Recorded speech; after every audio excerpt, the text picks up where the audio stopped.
आदतें जितनी पुरानी हो उतना ही मुश्किल हो जाता है उससे बचना।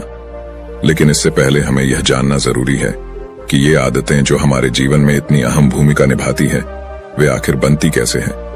दोस्तों, आसान शब्दों में कहूं तो आदतें दोहराने से बनती हैं और ये आदतें अच्छी भी हो सकती हैं और बुरी भी।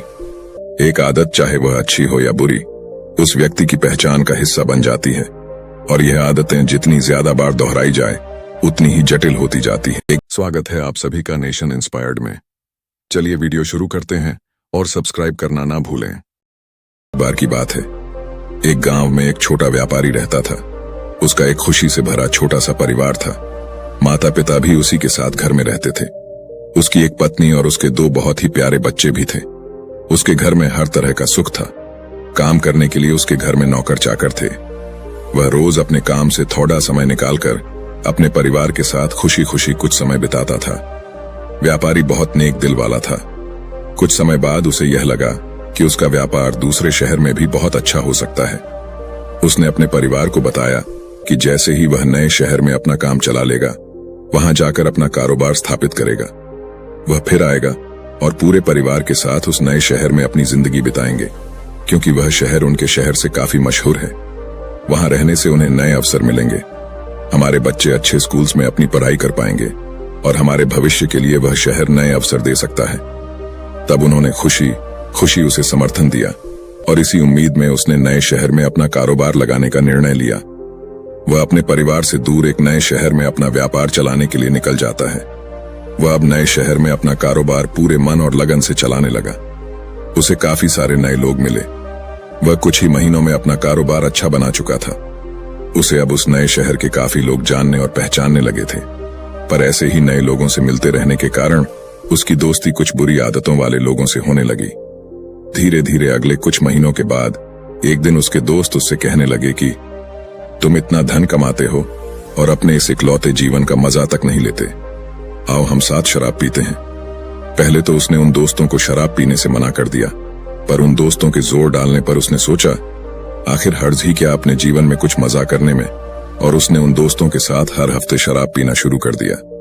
दिन के बाद महीने और महीनों के बाद साल बीतते गए और देखते ही देखते कुछ सालों में अब वह व्यापारी हर रोज अपना काम खत्म करके अपने उन शराबी दोस्तों के साथ शराब पीने का आदी बन गया था। फिर एक दिन जब उसके घर वाले कहते हैं कि अब उनका व्यापार अच्छा हो चुका है और वह खुशी खुशी उस नए शहर में एक नई जिंदगी शुरू कर सकते हैं, तो वह आदमी अपने परिवार वालों को मना नहीं कर पाया। उसे अपनी इस बुरी आदत का एहसास हुआ और वह सोचता है कि ये मैंने क्या कर दिया। पर फिर भी हजारों कोशिशों के बाद वह हर बार अपनी आदत के कारण रोज शराब पीने जाता रहा। उस नए शहर में जब उस व्यक्ति के परिवार वाले रहने आए और उसे नशे में पाया तो वह बहुत दुखी हुए। उसकी पत्नी को जब यह पता चला कि उसके पति को अब शराब की लत लग चुकी थी तो वह फूट फूट कर रोने लगी। उसके घर वालों ने उसे समझाने की बहुत कोशिश की, लेकिन अब उसे इस बुरी आदत ने दबोच रखा था।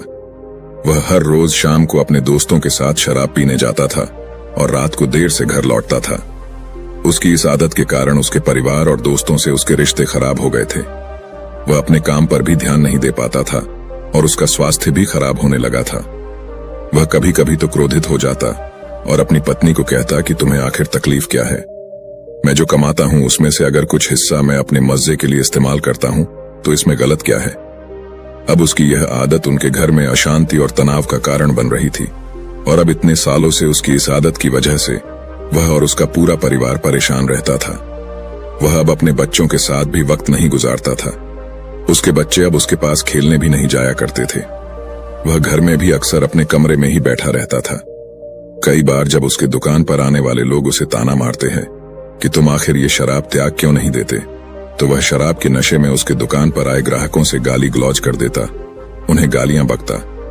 अक्सर वह व्यापारी शराब पीकर गांव में किसी न किसी से कलह कर लेता और लोगों को गालियां बकता।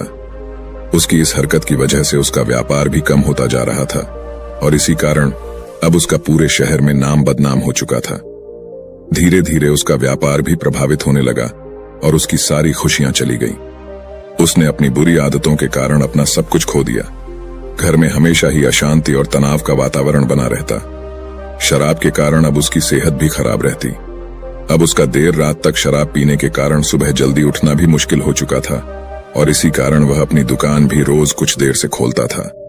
वह व्यापारी भी इस बात को समझता था कि उसकी इस बुरी आदत की वजह से उसके घर वाले भी परेशान रहते हैं और उसका नाम खराब होने की वजह से उसका व्यापार भी दिन प्रतिदिन कम होता जा रहा है।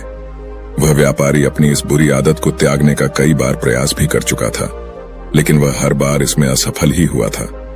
इसलिए अब से जब भी कोई उसे उसकी इस बुरी आदत को त्यागने के लिए कहता तो वह उसे तेज आवाज में जवाब देता, मैंने इस आदत को नहीं, बल्कि इस आदत ने मुझे पकड़ यच रखा है। उस व्यापारी की पत्नी उसकी इस आदत से सबसे ज्यादा परेशान रहती थी। वह उसकी सेहत को लेकर चिंतित थी, जो कि दिनों दिन गिरती जा रही थी। वह चाहती थी कि उसका पति शराब ना पिए, लेकिन वह इसके लिए कुछ भी नहीं कर पा रही थी। फिर एक दिन उसकी पत्नी को उस गांव में किसी बौद्ध भिक्षु के आने की खबर मिली। बौद्ध भिक्षु बहुत ही ज्ञानी व्यक्ति थे और जो लोगों की समस्याओं का समाधान करने में माहिर थे। व्यापारी की पत्नी ने सुना कि बौद्ध भिक्षु गांव में ठहरे हुए हैं। वह उस व्यापारी को लेकर उस जगह पहुंची जहां बौद्ध भिक्षु ठहरे हुए थे। बौद्ध भिक्षु ने उनसे उनकी समस्या बताने के लिए कहा। व्यापारी और उसकी पत्नी ने बौद्ध भिक्षु को अपनी दुखद कहानी सुनाई। बौद्ध भिक्षु ने ध्यान से उनकी समस्या को सुना और कहा, तुम दोनों अभी जाओ और कल सुबह फिर आना। दूसरे दिन सुबह वह पति पत्नी उस जगह पर फिर पहुंच गए जहां बौद्ध भिक्षु ठहरे हुए थे। जब अगले दिन वह दोनों उस भिक्षु के पास पहुंचे तो उन दोनों ने देखा कि बौद्ध भिक्षु एक वृक्ष को जोर से धरे हुए थे। व्यापारी ने कहा, महाराज आप ये क्या कर रहे हैं? आपने इस वृक्ष को क्यों धर रखा है? भिक्षु ने कहा, अभी तुम दोनों जाओ और कल सुबह फिर आना, मैं तुम्हें तुम्हारी समस्या का समाधान बता दूंगा। उन दोनों को कुछ आश्चर्य हुआ, लेकिन वह बिना कुछ कहे उन भिक्षुओं की आज्ञा लेकर वापस घर लौट गए।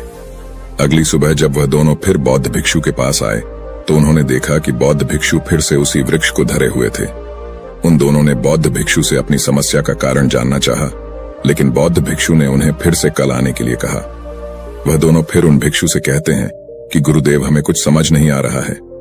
मैंने आपको बताया कि मेरी शराब पीने की आदत से परेशान हूं और आप है कि मुझे कुछ भी समाधान नहीं बता रहे हैं। भिक्षु ने कहा, मैं क्या करूं? इस वृक्ष ने मुझे धर रखा है। जब यह मुझे त्याग देगा तो मैं तुम्हें तुम्हारी समस्या का समाधान बता दूंगा। तुम कल आना। वह दोनों फिर से निराश होकर अपने घर चले आए। वह दोनों तीसरी सुबह उन भिक्षु के पास जाते हैं, लेकिन भिक्षु फिर उन्हें अगले दिन आने के लिए कह देते। ऐसे ही रोज जाने की वजह से वह व्यापारी परेशान हो गया और उसने भिक्षु से पूछा, महाराज आप ये क्या कर रहे हैं? आप इस वृक्ष को त्याग क्यों नहीं देते? बौद्ध भिक्षु ने कहा, मैं क्या करूं, मैं परेशान हूं।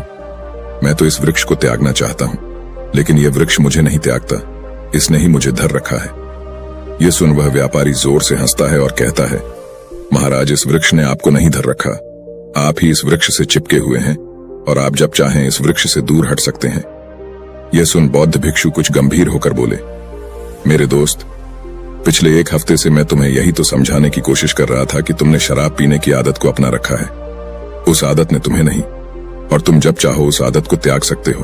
बौद्ध भिक्षु की बातें सुनने के बाद व्यापारी को अपनी गलती का एहसास हुआ और उसे समझा कि अपनी सारी बुरी आदतों का जिम्मेदार वह खुद है। वही है जिसने उन आदतों को अपने अंदर रख रखा है और अपनी मजबूत इच्छा शक्ति के दम पर वह जब चाहे इन आदतों से छुटकारा पा सकता है।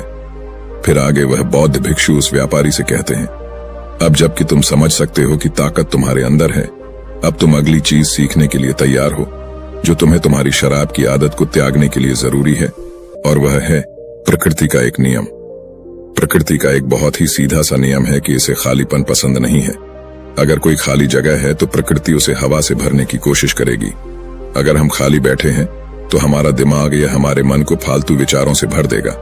इसलिए हम कभी भी प्रकृति के नियम के विरुद्ध जाकर अपने आप को आदतों से खाली नहीं कर सकते। ऐसा कभी भी नहीं होगा कि हमारे अंदर कोई आदत ही ना हो, हम आदतों से मुक्त हो जाए।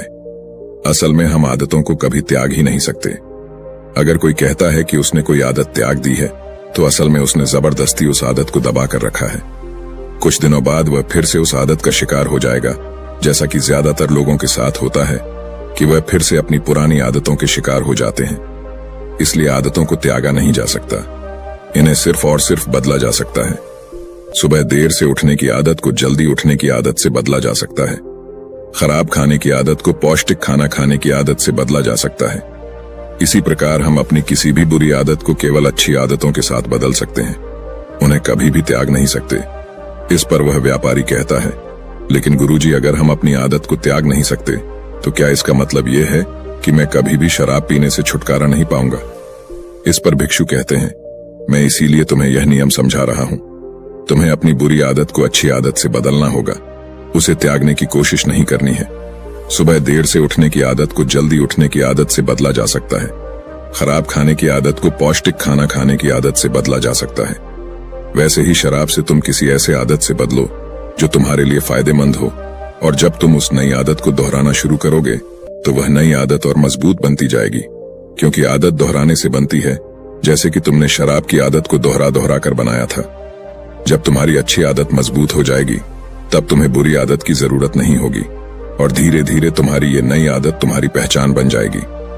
आदतों को बदलना इतना मुश्किल इसलिए होता है क्योंकि आदतें बहुत लंबे समय में धीरे धीरे हमारे अंदर विकसित होती है।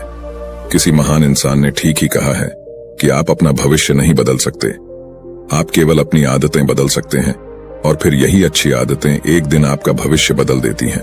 हम अक्सर अपने आसपास देखते हैं कि बहुत से लोग अपनी बुरी आदतों की वजह से परेशान रहते हैं। वे इन आदतों को बदलना चाहते हैं लेकिन बदल नहीं पाते। अब ये बुरी आदतें कोई सी भी हो सकती हैं, जैसे कि बात बात पर झूठ बोलना, हमेशा देर से पहुंचना, समय बर्बाद करना, धूम्रपान करना। लोगों के द्वारा इन आदतों को ना बदल पाने का सबसे प्रमुख कारण है लोगों के अंदर दृढ़ निश्चय शक्ति का ना होना, और दृढ़ निश्चय शक्ति के कमजोर होने का कारण है अपने ऊपर भरोसे का ना होना कि मैं इसे बदल सकता हूं, और अपने आप पर विश्वास ना हो, ना हमारे अंदर पैदा हुआ है।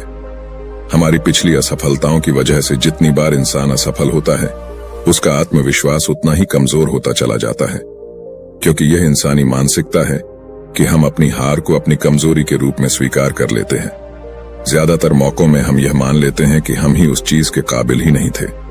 सिर्फ बहुत ही मजबूत मानसिकता वाले लोग होते हैं जो यह मानते हैं कि अपनी गलतियों में सुधार करके वह किसी भी मुकाम को हासिल कर सकते हैं, और ऐसे ही लोग जीतने वाली मानसिकता वाले इंसान कहलाते। मुझे उम्मीद है आपको वीडियो पसंद आई होगी। वीडियो अच्छा लगे तो चैनल नेशन इंस्पायर्ड को सब्सक्राइब करके बेल आइकॉन ऑन कर लें, और कमेंट में नमो बुद्धाय अवश्य लिखें। फिर मिलते हैं अगले वीडियो में, तब तक के लिए धन्यवाद। नमो बुद्धाय।